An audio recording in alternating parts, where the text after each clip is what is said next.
Oke, jadi mungkin teman-teman bertanya-tanya, dari mana sih datangnya action plan itu? Atau kita nyusun action plan tuh basisnya apa sih? Nah, sebenarnya semua berawal dari visi. Dari visi waktu kita bikin startup ini.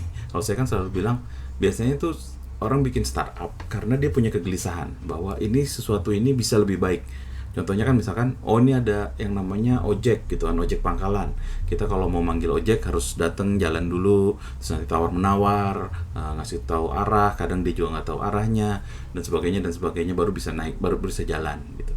Dengan apa terus kemudian ada seseorang seperti Nadiem Makarim mungkin yang kemudian merasa bahwa oh seharusnya ada cara yang lebih baik untuk ojek, ada cara yang lebih enak atau ada cara yang gue punya cara yang lebih bagus untuk menjalankan hal itu gitu, yaitu dengan ojek online gitu. Orang bisa manggil lewat telepon aja, nggak usah datang, kemudian dia bisa booking, kemudian dia bisa tahu jalan karena ada maps dan sebagainya kayak gitu.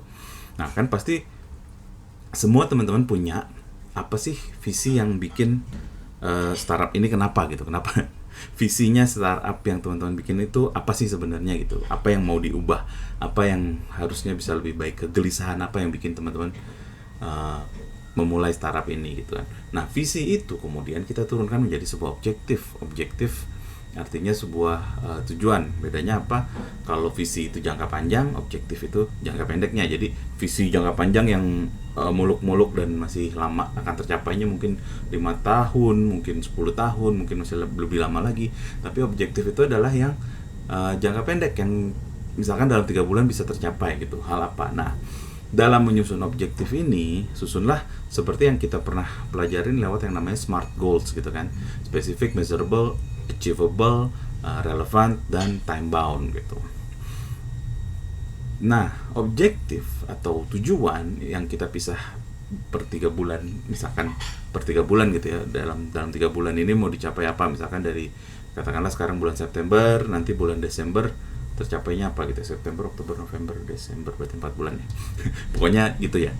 Objektifnya apa yang mau tercapai gitu. Nah, objektif itu kemudian kan adalah sesuatu yang juga sifatnya ideal ya, sesuatu yang kita inginkan untuk tercapai. Untuk tercapainya objektif itu, kita harus melakukan sesuatu. Nah, melakukan sesuatunya itu harus hal yang terukur, yang dapat kita ukur.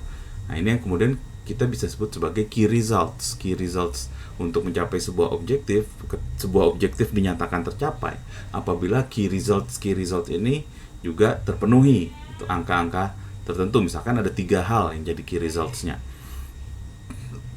Nah, untuk setiap key result sebenarnya kan ada yang namanya inisiatif. Jadi untuk key result 1 inisiatifnya ABC, untuk key result 2 DEF dan seterusnya kayak gitu ya.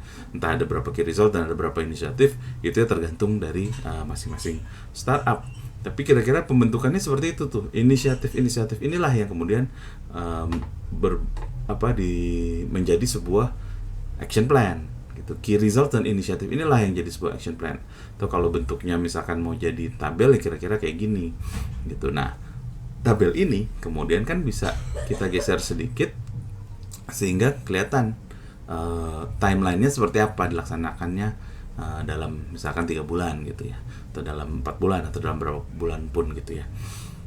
Jadi dari situlah datangnya yang namanya action plan. Jadi action plan itu nggak ujuk-ujuk muncul, tapi memang berdasarkan dari objektif, key results, dan initiatives yang mau dijalankan.